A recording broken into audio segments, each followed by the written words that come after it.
जब बाबा शिरडी में आए तो मालसापति, अप्पा जोगले और काशीनाथ शिंपी ने बाबा का खूब ख्याल रखा। काशीनाथ शिंपी पेशे से दर्जी था,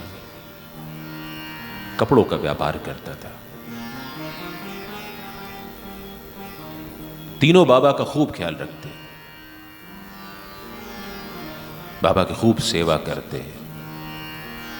दोनों मालसापति के मित्र थे, दोस्त थे। बाबा का आलम था कि किसी से दिया सलाई के लिए, तो किसी से तंबाकू के लिए, तो किसी से दूरी माई के लिए लकड़ियां मोल लेने के लिए भिक्षा दक्षिणा मांगते थे।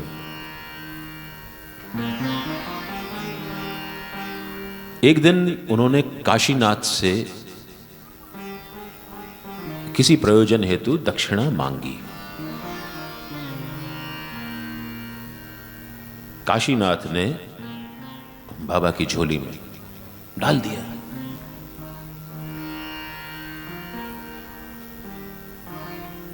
और जैसा कि उस दिन होना था हुआ कि उस दिन उसको धंधे में बहुत मुनाफा हुआ।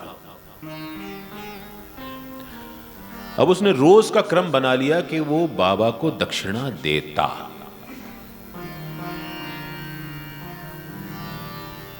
उसके धंधे में मुनाफा बढ़ता गया। बाबा उसको ताड़ गए थे, समझ गए थे कि मुझे दक्षिणा इसलिए देता है कि इसको धंधे में फायदा होता है। बाबा ने उससे मना कर दिया कि मुझे तुझसे दक्षिणा नहीं चाहिए, लेकिन फिर भी अब उसके मन में तो लालच था।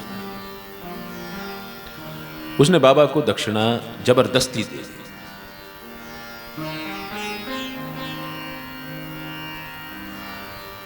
जिस दिन उसने ये किया उस दिन से उसका धंधा गिरने लगा।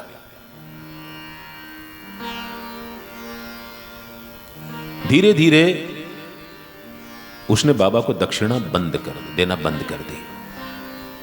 अब बाबा उसके दर पर जाकर के तकाजा करते कि मुझे दक्षिणा चाहिए, और वो बाबा से मुंह छुपाता फिरता।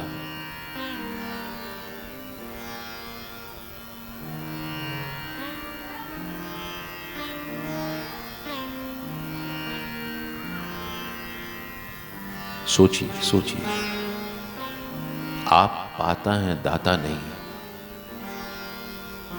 उसकी पत्नी बहुत परेशान हो गई। मस्जिद में अपने पति को लेकर के आई बाबा के पास कि बाबा, आप इससे दक्षिणा क्यों मांगते हो? आप जानते हो कि इनका धंधा ठीक नहीं चल रहा है, या आपको कुछ भी दे पाने की हालत में नहीं है, आपको कुछ भी नहीं दे सकते, आप क्यों मांग के इनको शर्मिंदा करते हैं? बाबा ने कहा, माई, मैं इससे कहां मांगता हूं? ये मस्जिद माई है जो अपना ऋण इससे मांगती है।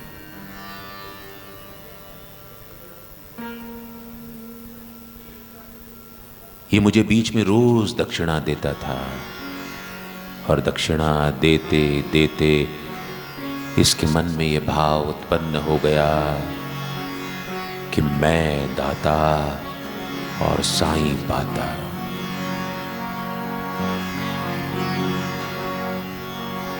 तुम निश्चिंत होकर के घर जाओ। अब इसे ये एहसास हो गया है, अब सब ठीक हो जाएगा और सब ठीक हो गया। ऐसा हो। तो आप अगर किसी मंदिर में डोनेशन देते हो, दान देते हो, किसी को भोजन कराते हो, अपने नाम की पट्टिका वहां मत लगवाना। दक्षिणा अगर देते हो, दान देते हो, तो दाएं हाथ से दे रहे हो तो बाएं हाथ को पता नहीं चलना चाहिए, और बाएं हाथ से दे रहे हो तो दाएं हाथ को पता नहीं चलना चाहिए। जिस दिन ये कर लिया,